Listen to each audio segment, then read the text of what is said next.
I honestly didn't even want to deal with the story when I first heard it because it right away just. In fact, it's taken me a couple of days. It is so identical to what happened. I mean, see, I don't even know who I'm talking to. For a long period of time, I knew I wasn't even talking to Jillian.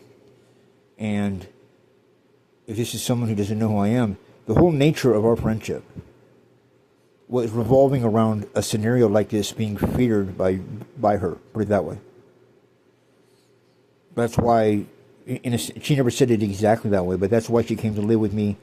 And there just was, I don't have any way to explain it, but there's always been this weird, like, yeah, she's kind of out of my league. When I was in LA, girls living with me, I was requested by boyfriends that they would live with me because there's weird shit that goes on in LA, okay?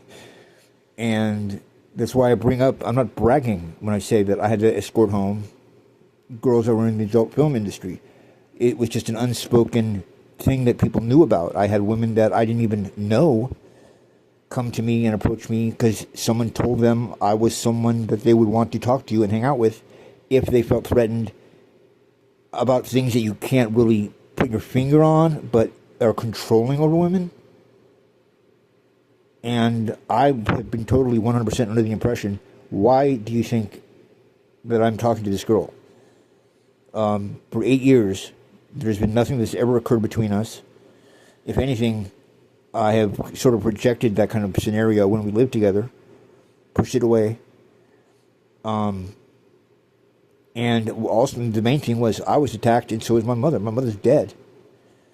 So, simultaneously, as me knowing that there's a problem, lots of people around me knowing there's a problem. In fact, even Jillian angry at me because I'm getting phone calls that sound very shady from her and with her voice, and I'm hearing people in the background. I called the police, not to call the police on her, but it was so disturbing, and I consulted someone else about it. They said, you got to at least file that you got this phone call from her. She was on drugs. She was on drugs. No, I mean like roofies or something like that. And then I was so convinced something had happened that I was scared to ask her about what had happened. The next thing I know, I get yelled at, saying that I caused police to go to her dad's house and create a big scuffle or problem.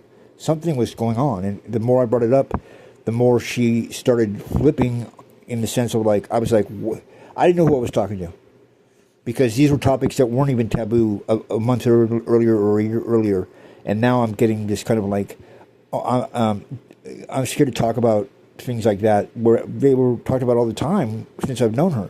So I never knew what was going on, and I let down my guard, and I mean, spiritually it jacked me up. I was out for a good year. My mom died. I was not even really around, man.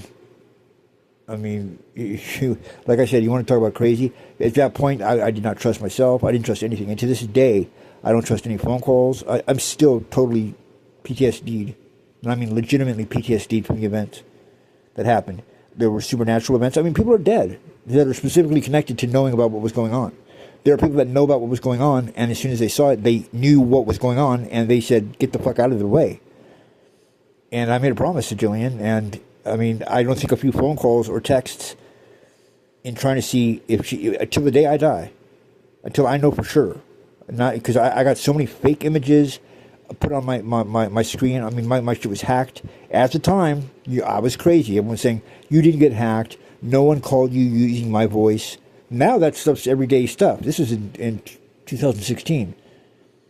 So this is sad to say. This is a relief to see this story, because I'm like, okay, so my reaction was totally normal, except they're not even saying that this was something we were worried about before it happened. So I always wondered, was it I got fucked up, so I don't know why it was a test to finally make something happen that this girl was concerned about. But there does seem to be things that the family doesn't want to discuss openly. I mean, those texts about, I got hacked. I mean, it's just too much of a coincidence. I mean, you think I created the story in L.A.?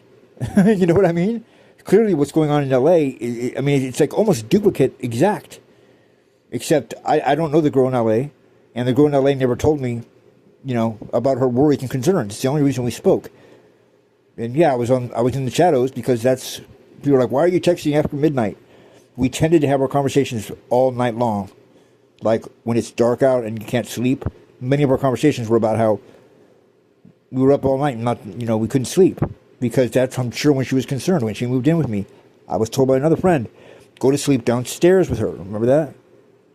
So I couldn't go to bed until, I was in another couch until she felt comfortable and could go to sleep. I'm very well versed in all that kind of shit that happens to females. So it was never a problem for me until there was a big problem. Then she acted dumb about it, or whoever had her phone. She says I never get rid of my phone. There were multiple individuals talking to me, and the caller ID had her caller ID on it. So I'm not even giving you the half. It was pretty radical. It was so bad that I'm not lying to you when I say that the U.S. military, this is a very bizarre thing, a Marine, and trust me, he was a real Marine, came and just spoke to me, not about what happened specifically, but about this kind of shit. In other words, it's like they knew something had happened, and were coming to explain things to me about how things are done that can confuse people and really fuck them up in the heads, like psychological. Like, what did they say? Because physical wounds heal. That's what the guy said. It's like, he was a Marine. He was a real legit Marine, and he showed me some of the shit that they have done, and I was like, God damn, that's cold blooded. And he wasn't saying that they did it, but he was somehow aware. He was like some kind of psychic soldier, but he was in Marine's outfit, and we talked for about a good hour about it. And that was 2 years later, and every time I even got in touch with Jillian, she didn't believe a word I was saying. She said, I'm making the whole thing up. And to this day, I'm like, I don't know who was telling me that, or told her that, or she just wasn't remembering, or she was being protective. But, I could never, I can't, if someone's thinking those negative things about me after 8 years, then I was wasting my time. Because if what happened to this girl, and it's just too many similarities here together, then it kind of justifies everything that I was saying very delicately to her. She tended to be one of those that like, well, because you said it happened. No, I didn't say, wasn't saying anything about that happening. This caught me off guard. How did I jack myself up? I was different before this whole event, so I got blindsided. I remember I could not pray. That was a scary thing. Because I pray all the time. I'm very, undercover, all about Jesus is the Savior. And praying all the time. We always talk about archangels and stuff like that. But I have no clue what psychically, essentially knocked me out. Simultaneously, my mom dies, and in a very strange fashion. When my mom is saying things that I know, something was in touch with my mom that was correlating between me and Jillian. Every corner I went, people were bringing up things and saying, so what's up with Grace? And then I was meeting girls that gave her address that were the same as Jillian's, and I'm just like, whoa, it was like a surreal world. I'm not making any of that up because, well, like I said, now it's on the fucking mainstream media. I'm like, okay. Now does it not sound as crazy to you? But it just sounds crazy when I say it. When it happens and the whole country hears about it, then it's normalized. So it's healthy for me to see this. It's helping me get over what happened. Because, I still, to this day, I think I know what may have spooked you, if anything spooked you, but I don't even know when I was talking to you. I don't even know that you were still around. I have no clue. There's a million different people. It could be literally human beings. It could be the police, because you told them I'm stalking you. Because, why would I be stalking you? I've not seen you in a long time. Clearly, it was I was remotely spiritually assisting you, and you know damn well that's what we talked about 90% of our conversations. We were very well aware that, you got your own world, I've got my own world, but you're concerned about your protection regarding something, and that's something I do for a living.